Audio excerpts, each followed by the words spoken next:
Okay, good morning, everyone. My name is Samantha Miles, Communications Officer from Sugar Research Australia, and I'd like to welcome you to today's webinar.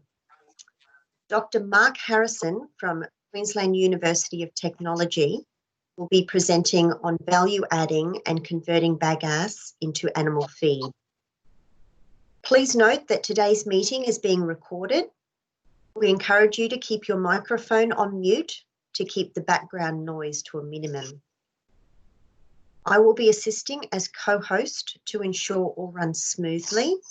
If you're having any technology issues, please send a message in the chat box, which is located on the menu bar of your screen. I have included details in the chat box of how you can dial in via phone if you are experiencing computer issues. We encourage you to take an active part in today's webinar by asking questions. You can do this at any time throughout the meeting by typing your question into the chat on the menu bar. I will ask these questions at the end of the presentation on your behalf. If it is easier for you to ask your question verbally than to type in the chat, please unmute yourself. I'd now like to hand over to our speaker for today, Mark Harrison. Thank you, Mark.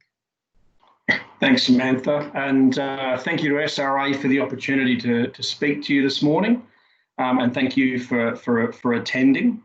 I'd like to talk to you today about some work we've been doing over the past 3 or 4 years now to convert sugarcane bagasse into feed ingredients for a range of animals. I'd like to first off, though, acknowledge that this is very much a team effort within QT and beyond, and I'll be acknowledging specific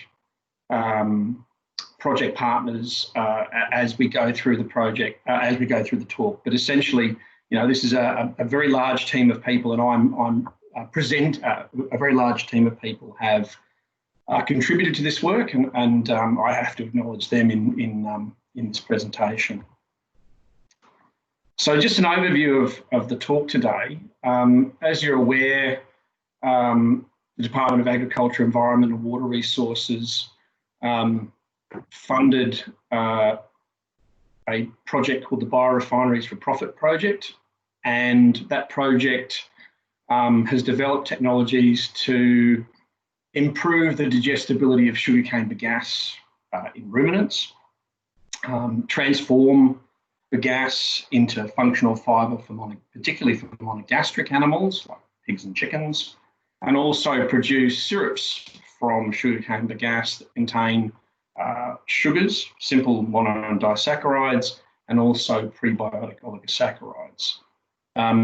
Through the talk, I'm going to talk about, describe how these technologies have been demonstrated at pilot scale, and how those products produced at a pilot scale are currently being assessed for safety, palatability and efficacy in a range of feeding trials in poultry, pigs and sheep.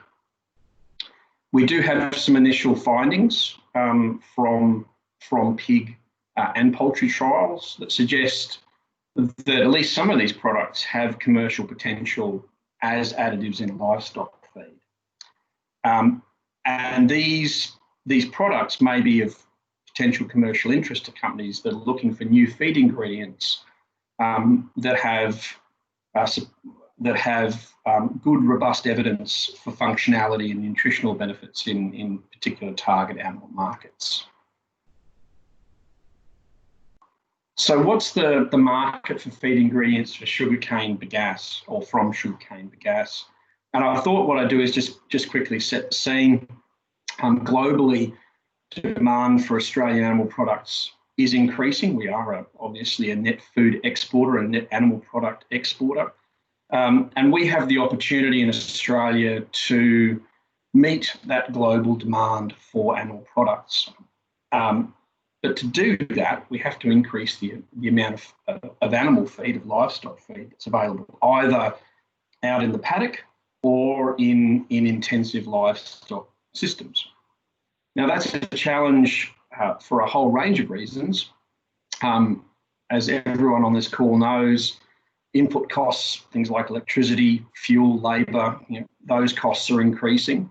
Regulatory compliance is a cost, and it is generally increasing. But also climate change, variable climate is causing substantial issues in our capacity to produce feed domestically in Australia for livestock, and we've certainly had some very good examples of that in the last few years. Now, in thinking about how we might produce more feed to meet that demand against that backdrop of constraints, it's very hard to go past sugarcane. It's one of Australia's largest crops. Memory serves, we produce about 32 million tonnes of billet cane for processing every year. And it's a potential source of fibre for animals, about 5 million tonnes of bagasse on a dry weight basis every year. What's attractive about bagasse is it's produced in winter. So that's typically when pasture is becoming less available and supplemental feeding increases. It's produced along a very across a wide, geographic range, on the east coast of Australia, over about 2,000 kilometres.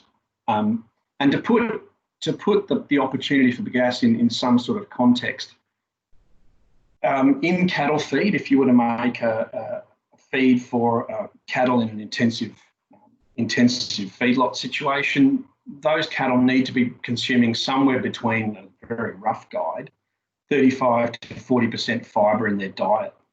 So if you think about how much bagasse is produced every year, that's enough fibre for about 13 million tonnes of cattle feed in an intensive situation.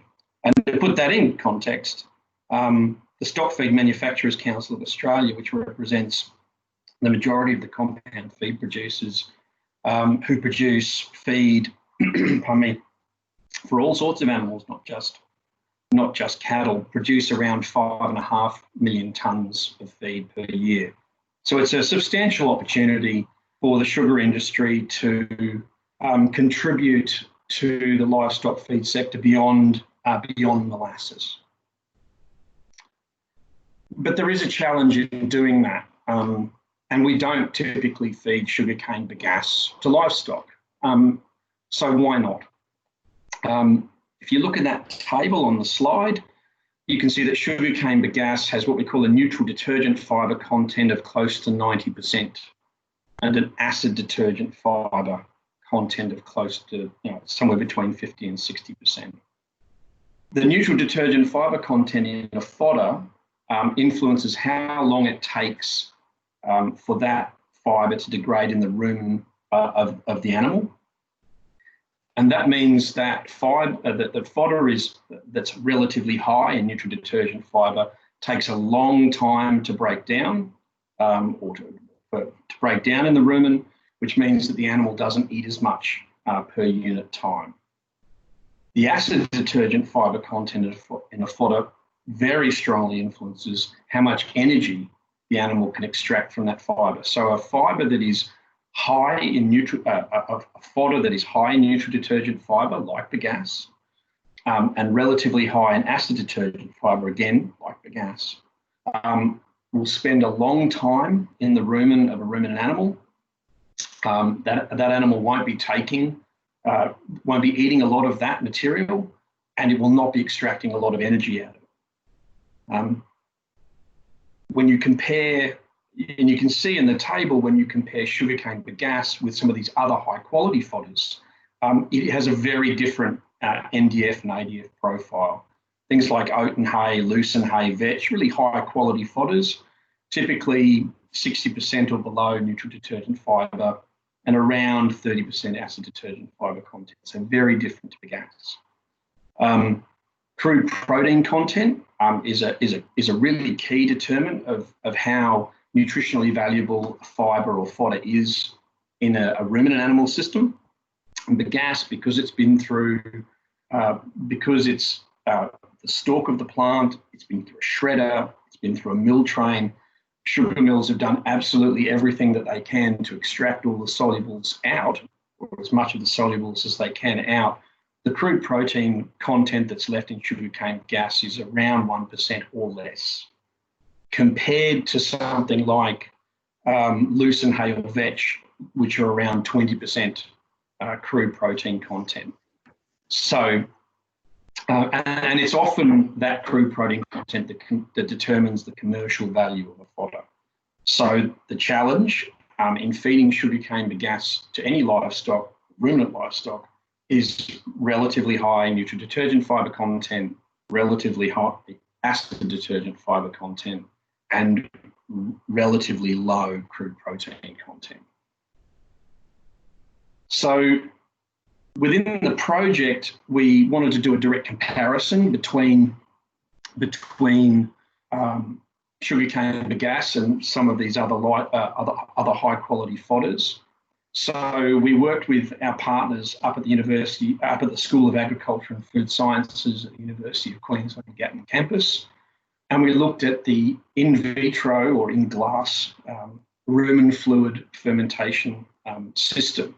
So you go down to the cattle, you stick in a tube, just like you would if you were siphoning petrol the old-fashioned way, and you remove some rumen fluid, you take it up to the laboratory, and you incubate samples of, in this case, sugarcane bagasse, vetch, lucerne, and oat and hay in that rumen fluid outside of the animal for up to, in this case, 92 hours. And you look at, over time, how much of the dry matter within that sample disappears. What you can see in that graph on the right is that the dry matter disappearance from sugarcane bagasse initially, that's on the y-axis, on the 0 time, is very low. Only a very small percentage of the fibre is immediately digestible or immediately disappears. Whereas if you look at vetch and lucerne and oaten, you see these high quality fodders, somewhere around 30 to 40% of the mass of those high quality fodders immediately disappears. And that represents the relatively high protein and sugars and starch content in those samples. And so what you can see is that the very clear difference between the dry matter digestion initially of sugarcane bagasse and these other high quality fodders. As we allowed that incubation to take place, sugarcane bagasse reached a maximum dry matter disappearance of about 40%. And you can see that at around 72 hours. Whereas if you look at the high quality fodders, they're reaching somewhere around between 60 and 80%, and they're reaching that maximum in a shorter time, around 48 hours or even earlier, depending on the sample. So there's very, very clear differences between sugarcane bagasse and these other fodders. So even though we have around 5 million tonnes of dry matter of bagasse all along the east coast, it is essentially a very poor feed for stock. So what do we do about that? Well, we within the Biorefineries for Profit project have been using a range of technologies to try to improve the digestibility of sugarcane bagasse in ruminants, to transform it into functional fibre for monogastrics, and also to generate sugar syrups from those fibres. So what you can see on the right-hand side of the slide is a picture of the Mackay Renewable Biocommodities pilot plant. It's a QT-owned and operated facility that sits immediately adjacent to Racecourse Sugar Mill in Mackay. See the stacks there on the right-hand side of the image from the mill. And this is a unique facility that allows us to convert biomass into a whole range of feed, food, fibre, fine chemical, green chemical, biofuel type products. And we have access to a whole range of transformation technologies, fibre transformation technologies within that facility. So we've undertaken pretreatment of. Okay, can everyone still see my screen? Samantha? We can't see your PowerPoint, but we Okay. can see your desktop. Right. Okay. So that's all just kicked out of where it should be. Okay. How about now? It's, I think it's Yes. loading up. That's better, Mark. Thanks. Okay. Sorry, I didn't touch anything, and suddenly I could see all of you. Okay. So pretreatment is thermochemical pretreatment is a process by which we take crop byproducts like the gas.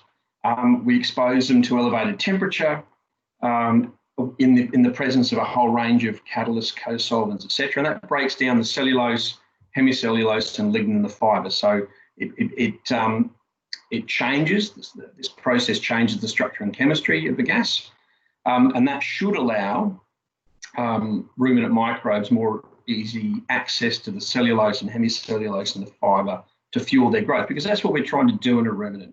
Your ruminant feed is there to do two things. One is to provide nutrition to the animal, but it's also there to feed the microbes in the ruminant to grow microbial biomass in the rumen that is ultimately then digested by the ruminant, by the animal.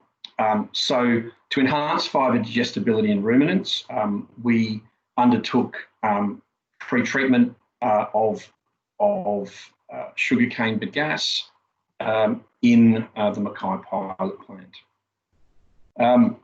Now, we have QUT has about 15 or more years experience in sugarcane bagasse pretreatment. I think we've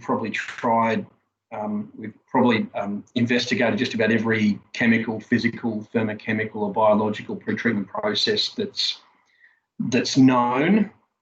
And for this project, we settled on mild alkaline pretreatment. So why did we do that? So we've settled on this pretreatment system because we know that in this pretreatment system, we essentially leave the hemicellulosic component of the fibre alone, and that's really, really important. Hemicellulose is the most easily digested component of sugarcane bagasse, and when I say the most easily digested, I mean by microbes living in the rumen of a ruminant animal. On the right-hand side of the slide, you can see the Andritz horizontal reactor in which we did the pretreatment. This is a 150-litre pretreatment reactor. It's obviously a very different system than what we normally work with, or what I normally work with in the laboratory, which is relatively small amounts of material. So this is all part of that scaling up of the process. And so we chose a range of in that system, in the Andritz reactor, we chose a range of temperatures and residence times, catalyst concentrations, catalyst types, with an eye to what would ultimately be a continuous process in an ideal world, using existing industrial equipment. In the image on the right, you can see what sugarcane bagasse looks like after it's been pre-treated using a dilute alkaline system. So those are my hands. So that's not just a random photo, that's me holding up some pre-treated sugarcane bagasse. And you can see that we've made substantial changes to the structure of that fibre. We've made substantial changes to the length of the fibres, the integrity of those fibres, and we've very much changed that material from starting the gas into a product. We've done all of the analyses during phase one of the project to understand how we changed the biomass composition, and we can confirm that using a dilute alkaline pretreatment system, we've essentially left the cellulose in the cell wall or cellulose in the bagasse alone. That hasn't changed. The hemicellulose content was unaffected. The lignin content was decreased, but a relatively small amount. So it wasn't a particularly severe pretreatment, but was considered to be sufficient to have an impact when it was incorporated into a ruminant feed. So to test that, we took alkaline pre-treated sugarcane bagasse, and we compared that directly with untreated fibre, and again in that in vitro rumen fluid fermentation system. We go and take rumen fluid from a cow, and we take that to the laboratory and incubate our samples in that rumen fluid. As before, bagasse reached about a maximum of about 40% dry matter digestibility after 72 hours. And under very mild dilute alkaline pretreatment conditions, so condition 1 and 2, which are the blue and the red lines on that slide, we're really not seeing much of improvement, because what we wanted to do was we started with very low temperatures, very short times, very low catalyst concentrations to see where that break point was. At what point did we start to have a positive impact on the digestibility of bagasse? So this experiment certainly showed us that. As we move through conditions 3 and 4, we're starting to see some improvement in dry matter disappearance, but then certainly once we get to conditions 5, 6, we see significant increases in dry matter digestibility in rumen fluid of these fibres, and certainly in proportion to pretreatment severity. So what does that mean in comparison to other fibre types or fodders? So if you look at condition 6, which reached about 80% dry matter disappearance after 92 hours, 96 hours, my apologies, that level of dry matter digestibility is as good or better dry matter digestibility than lucerne or vetch or oat nardii.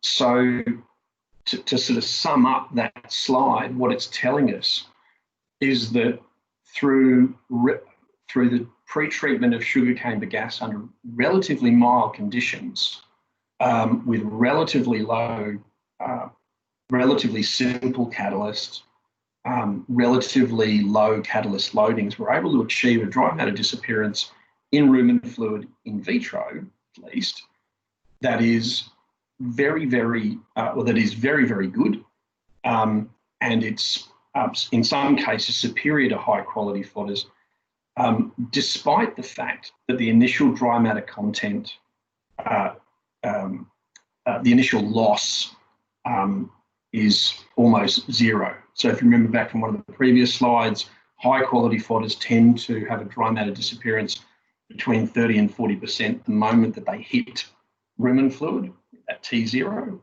We don't have that with treated fibre, but despite the fact that we haven't got all of that immediately soluble sugar, immediately soluble protein or other cell contents, we're still reaching dry matter digestibility that's comparable to or better than other high quality fodders. So that's one of the technologies that we developed and scaled up in the project, focused very much on improving digestibility for ruminants and for making fibres that might be functional in other organisms. One of the other things the other technologies that we've developed is technologies for transforming sugarcane bagasse into a syrup. Now, sugar syrups like molasses are a really valuable source of energy for ruminants. Molasses has a digestible energy, if memory serves, around 15 megajoules per kilo, which is relatively high, and it's an immediate source of energy. And almost all of that sugar will be taken up, will translocate across the rumen wall into the bloodstream of the animal. So it's an immediate hit of energy for a ruminant particularly. So the Australian sugar industry produces about 1 million tonnes of molasses every year, and that really represents the key way in which the industry participates in livestock production. The provision of that molasses containing sucrose, fructose, glucose, and a wide range of micronutrients and minerals, particularly for cattle feed.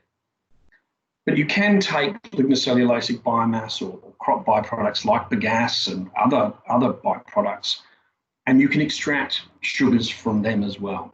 So Masonex, those of you remember masonite as a product, it's generated by the dilute acid. So to make masonite, You take wood chip, you do a dilute acid pretreatment, and you end up with a liquid that consists of the dissolved hemicellulose from the wood chip. That's concentrated up, and that was a product called Masonex. And that was trialled many years ago. This isn't new. It was trialled many, many years ago as either alone or in blend with molasses as a way of supplementing, providing some supplemental energy into cattle feed, and it worked reasonably well. So we took sugarcane bagasse at the pilot scale. We pre-treated sugarcane bagasse using now a dilute acid system, because under dilute acid systems, we know we will dissolve the hemicellulosic fraction of bagasse. We concentrated those hydrolysates up into syrups and then analysed their physical properties and sugar composition. So what did we find? We found that the higher temperature, longer time, more acid, not surprisingly, that increased the amount of simple sugars that were released from sugarcane bagasse. As most of the people on this call will probably know, the primary component of hemicellulose in sugarcane bagasse is xylan, which means when you treat sugarcane bagasse under an acidic system, you release xylose. So we took those hemicellulosic syrups from bagasse containing a significant amount of xylose, and concentrated them up, and were able to generate syrups that contain about 70% of the simple sugar content that's found in molasses. It's worth noting that when you break down the xylans in the hemicellulose of sugarcane bagasse, not all of the xylans become xylose, become the monosaccharide. You will also find fragments, dimers, trimers, tetramers, so 2 xylose linked together, 3, 4, 5, 6, etc.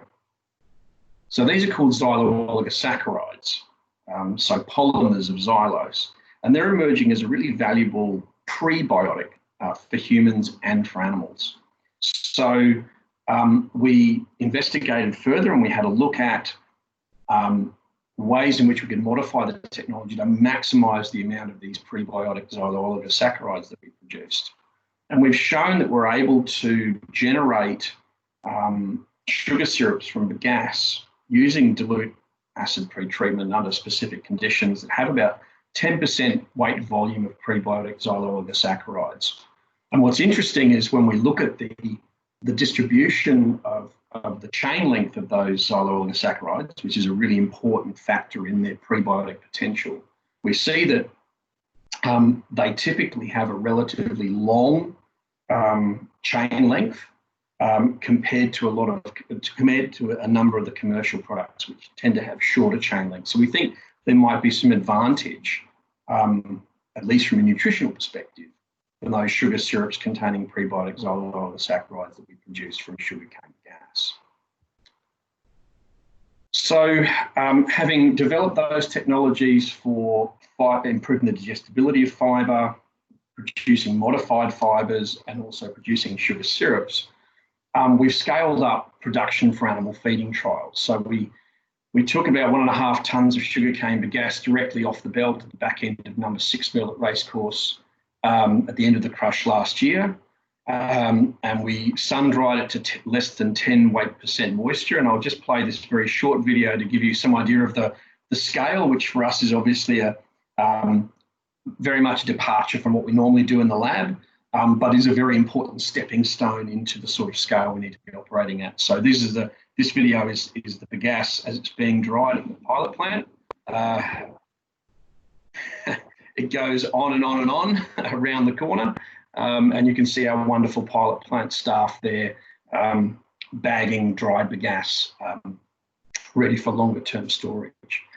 So the idea of securing that sun-dried material in such large quantities, because we wanted a consistent, stable supply for ingredient production for feeding trials. We wanted to be going back to the same batch of fibre that had been stored, so it's nice and stable for a long period of time. And that minimises a number of the negative impacts that happen when the gas is handled or stored.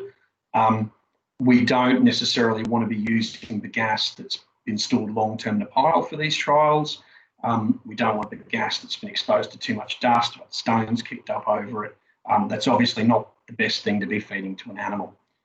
So we have always been working with fresh bagasse, bagasse sourced directly off the back end of the milk train, and then it's been dried down and stabilised. So one of the first trials I'd like to just briefly talk about is a trial that we've done in chickens. So this is a trial to look at those functional fibres. So this isn't about making fibre more digestible. Functional fibre, this is about modified bagasse or pre-treated sugarcane bagasse as a functional ingredient in monogastric feed. So this is at a relatively low inclusion rate. As you can imagine, poultry are not going to put on enormous amounts of weight if the majority of their feed is bagasse. They're not ruminants. They can't derive energy from that functional fibre, but can have benefits at a low inclusion rate in their diets. So we looked at a trial. We did a trial in partnership again with University of Queensland colleagues Wayne Bryden, Lynette Hilly, and those trials were led by Lee Gebbe and Rob Spate from QUT. So we provided those functional fibres. These fibres provide a substrate for beneficial microbes in poultry. And although while the bacteria present in the monogastric, or in this case the chicken small intestine, can potentially use these indigestible carbohydrate sources for energy, they, given the length of the digestive tract and structure, etc., they only derive a very small amount of energy from those fibres. It's likely that functional fibre that's indigestible, it's likely functional fibre is indigestible to pathogenic bacteria, but is digestible to good bacteria. And so by having functional fibre in the diet of a chicken, that potentially restricts the growth and colonisation by pathogenic bacteria. And this is becoming increasingly important as a tool for minimising the need to use things like antibiotics and other interventions to control pathogenic bacterial growth in intensive poultry production. So what you can see on the right-hand side of the slide is that you have birds from day one, so less than about 50 grams of body weight, reaching about 1 kilo after only 3 weeks. Obviously, phenomenal growth rate for the animal. And what you can see is the light green bars, the controls. There's 2 different treatments there, one in blue, one in dark green. But the most important one is that functional fibre or functional bagasse.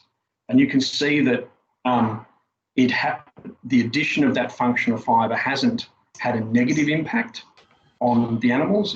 It's safe for them to eat. They are eating, clearly, they're putting on weight.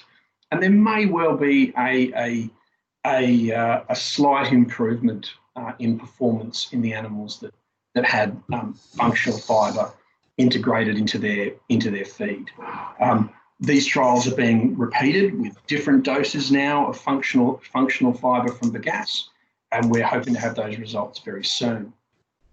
So I just wanted to put this up to give you some, idea to present information about trials that we've been doing and that these animal trials are proceeding.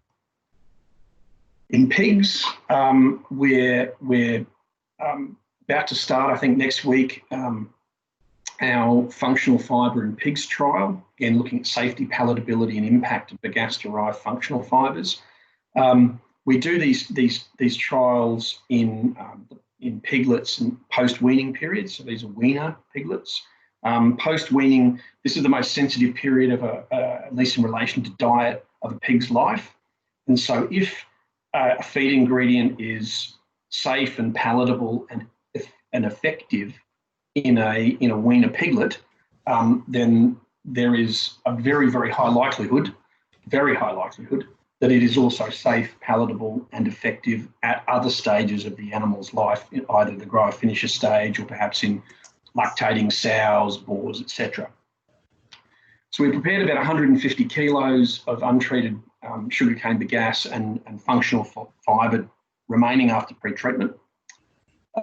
We shipped that to the Centre for Animal Research and Teaching at the University of New England in Armidale and mixed that with standard weaner mash for piglets, and that was pelleted. There are lots of ways you can feed fibre to piglets, but certainly this was incorporating the fibre into the pellet was the best way to have maximum control over how much they were eating and how much fibre was in their diet. Those pellets were shipped down to what's called the Weaner Discovery Centre at Residual Australia. Residual Australia is one of the largest, with Sunpork. Sunpork and Residual Australia are the two largest pig producers in the country. And those pellets containing the gas-derived functional fibre, again, relatively low inclusion rates because it's not about providing metabolic energy to the animal, it's about having function. That's being evaluated. I think the trial starts Thursday next week, so it's a really exciting time. We're also looking at, again in pigs, we're in the process of producing concentrated hydrolysate syrups containing xylose and prebiotic xyloosaccharides for assessment. Those syrups and will be incorporated into weaner piglet feed as before, and again they'll go to the Weaner Discovery Centre at Rivoli for trialling. We'll be evaluating 2 different doses of each of the hydrolysate syrups over a 5-week period. The way to think about doing these sorts of interventions the reason we can do these trials over such a short period of the animal's life is because, as I said, this is the most sensitive part of a pig's life in relation to its feed. Think of them like a child who's just gone on to solids. If over a 5-week period, the pellets containing hydrolysate syrups, if they're consumed and the animals continue to put on weight, there's no health or behavioural impacts, no animal welfare issues, then we will get an answer within a short period of time, within just a few weeks. And that's the trial. As I said, we're in the process of producing those syrups. That's happening right now, and we're producing that from the bagasse that we stockpiled from last year's crush, and that trial's scheduled to start in late August. Now, I haven't talked about sheep or cattle feeding trials. We are in the process of scheduling the sheep feeding trials. We'll be doing that in partnership with, again, University of Queensland, Gatton campus, but we'll be doing that with Queensland Animal Sciences Precinct. So we focused on functional fibres first in poultry and in pigs. But when we talk about the incorporation of fibre that's more digestible, we need to do that in ruminants, and that's why obviously we're working in sheep.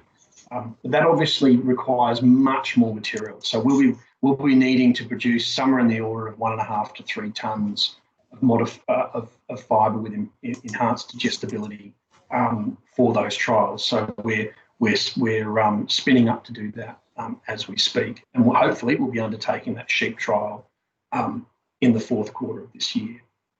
So in summary, we've developed a range of technologies to transform sugarcane bagasse into feed ingredients, whether that's a fibre with improved digestibility, functional fibre for monogastrics, or syrups. We've demonstrated their production at pilot scale in phase 1 of the project, and then we've taken 4 of those lead technologies and we've scaled them up for feeding trials in phase 2, which is the phase we're currently in now. We've got preliminary data that says in poultry those functional fibres from gas are safe and palatable and may improve performance. Trial to assess safety, palatability and efficacy of functional fibre from bagasse in pigs is underway, although we do have some very preliminary evidence from a trial that was a very brief trial earlier in the year that gives us some very good confidence that we're going to see a good result from the current trial. And that we're moving into additional trials around syrups from bagasse and nutritional fibres from bagasse in sheep towards the end of the year. So I hope I should acknowledge, however, obviously everyone who's contributed, the whole Biorefineries for Profit team, and there are too many people to name. I'd like to obviously acknowledge Sugar Research Australia and their funding through the Australian Government Department of Agriculture, Water Resources and Environment as part of the Rural R&D for Profit program. All of the funding providers there listed. And I'd like to thank you for taking the time to listen to me today and hear about where we're up to in the Biorefineries for Profit in relation to taking sugarcane bagasse and transforming it into novel feed ingredients. Thank you. Thanks very much, Mark. I put a link to a survey in the chat box, and your feedback is important to us, and I encourage you to complete it so we can improve on our presentations and webinars. Now, Mark, we do have several questions here. What is the different technology and product quality when compared with the product from the same raw material in other country?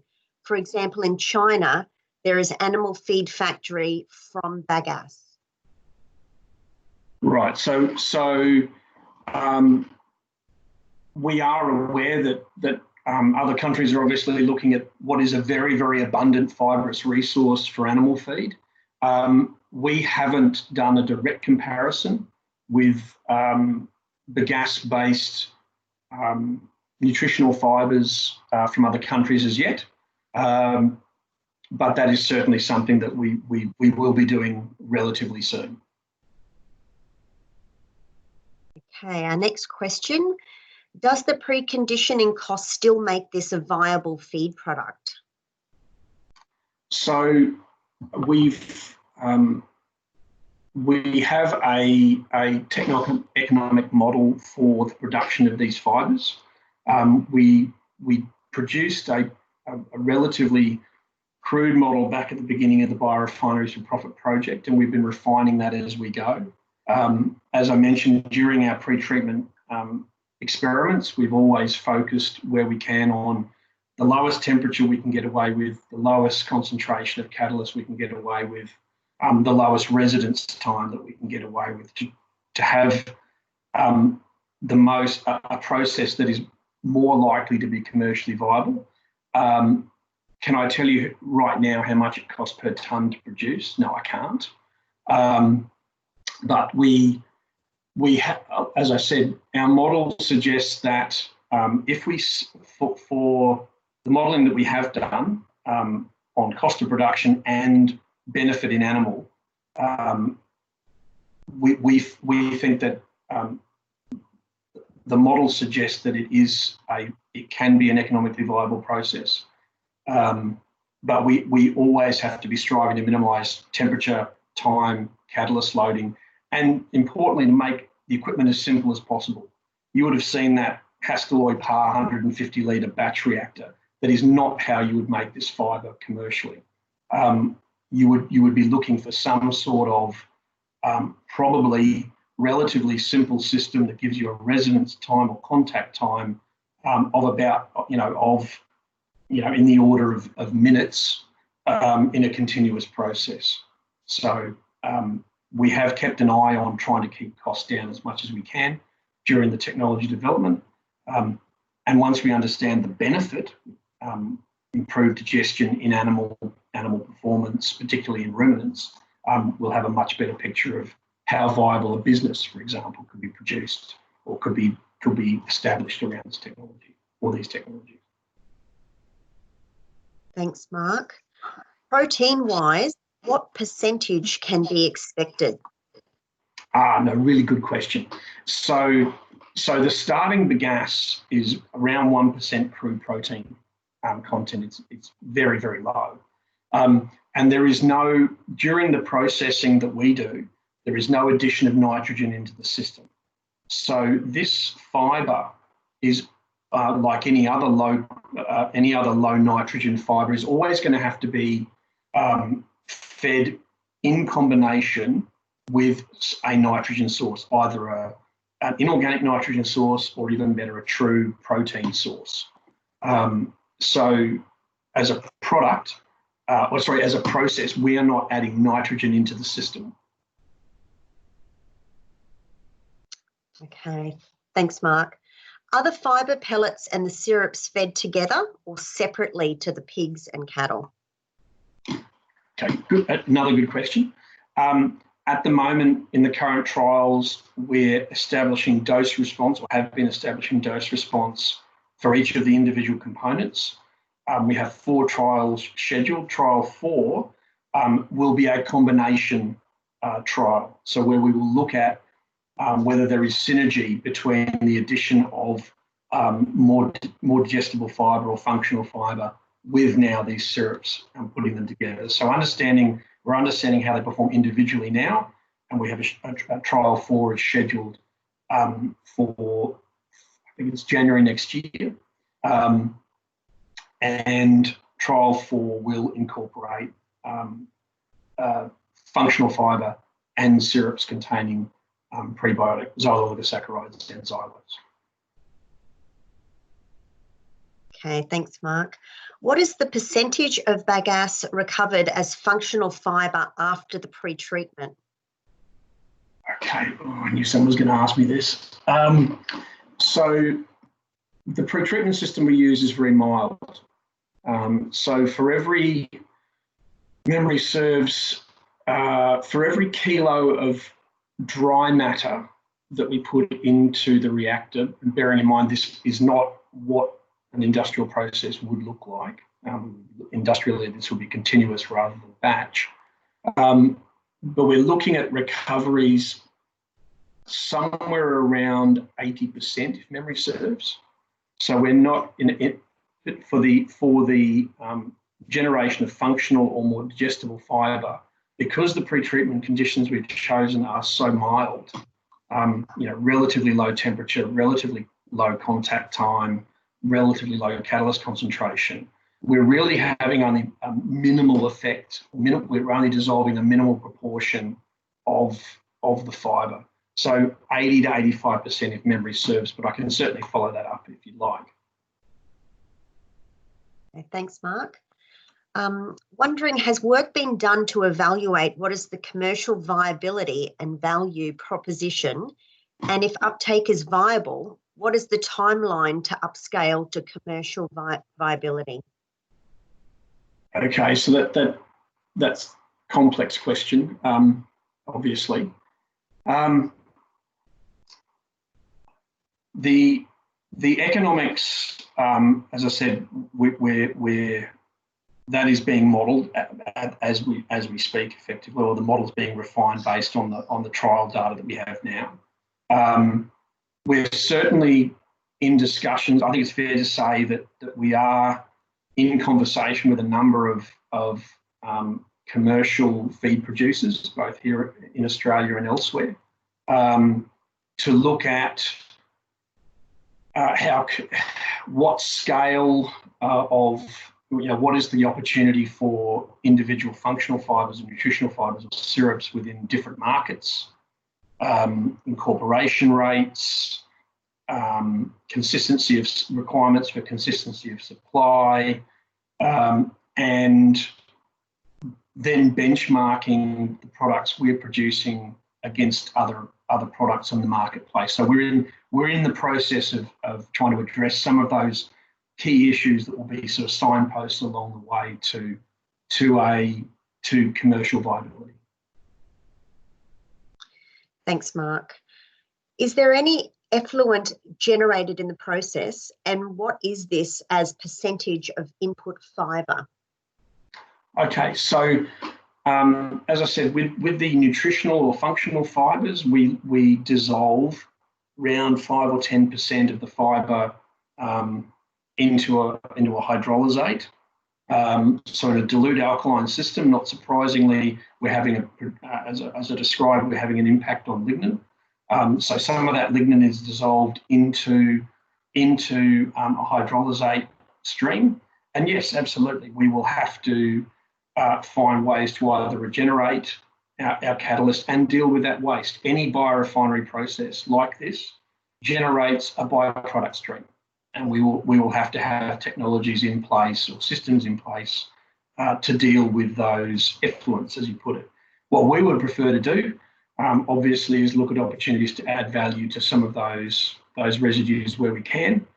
In the case of an alkaline pretreatment process, that hydrolysate predominantly contains lignin, and there are some opportunities there to add value to that. In the acid treatment system, you end up with a residual fibre. So those acid treatment systems are what we use to produce hydrolysate syrups. We want that syrup, so we actually want that liquid phase. You have residual fibre. Speaking off the cuff, that fibre certainly still has, I mean, the easiest thing to do would simply be to get it to 50% moisture, send it into the boiler. Would be the simplest thing to do with it. And that's an option. But if we've gone to all this effort of modifying the structure and chemistry of that fibre by removing the hemicellulosic fraction and producing sugar syrups, I think there's other opportunities for that fibre, but the lowest hanging fruit, I suppose, is combustion in that particular technology. Thanks, Mark. In some cane growing areas, trash is also a fibre source. Any comment on the transferability of this technology to utilise trash as the feedstock? Yeah, happy to comment. Certainly, we have a lot of experience in pre-treatment of trash. We've been doing that alongside the gas for a long time now. Although we're not directly trialling functional fibre, nutritional fibre, or xylose or xylulose oligosaccharide containing syrups produced from trash in the current feeding trials, we know that in the pilot scale pretreatment trials that we've done with trash, we know that trash fibre responds in a very similar way to sugarcane bagasse to these pretreatments, and the technology should be eminently transferable. It should be noted, though, that sugarcane trash and tops do have a significantly higher nitrogen content than bagasse does. Not surprisingly, they haven't been through a shredder and a mill train. So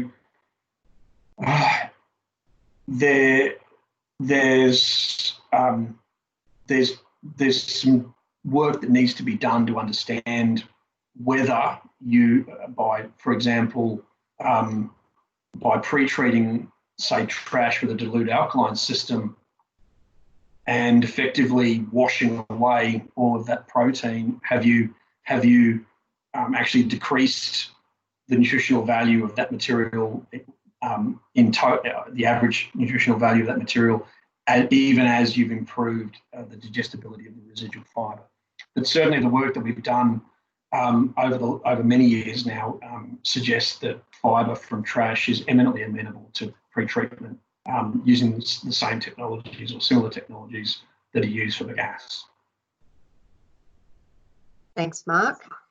Is there any commercially mature technology we can use or purchase? At this stage, the answer is no. And I would be happy to be told that wasn't the case. Certainly, there are product options for bagasse and trash that are commercially available, but not necessarily from this project. We are in the stage, as you can see from the presentation, we're in the stage of understanding the benefits side, understanding what is the benefit of these value in terms of nutrition, animal welfare and health, etc. in animal animal systems. So we're getting a good handle on cost, but we need to understand the benefits so we can put those two things together. But is it something that a sugar mill could go and get an off-the-shelf piece of equipment used right now and be up to speed this crush? No. Okay, thanks, Mark. So that is the last of our questions. I'll just remind you all about our survey that we've put in the chat box, so we'd love to get your feedback. The recording from today's presentation will be available on the SRA website and will be shared via our next e-newsletter, which is due out this Friday. So thank you very much to Mark for presenting today and for everyone coming along. And that's the end of our webinar for today. Thanks so much. Thank you. Thanks, everyone. Thank you.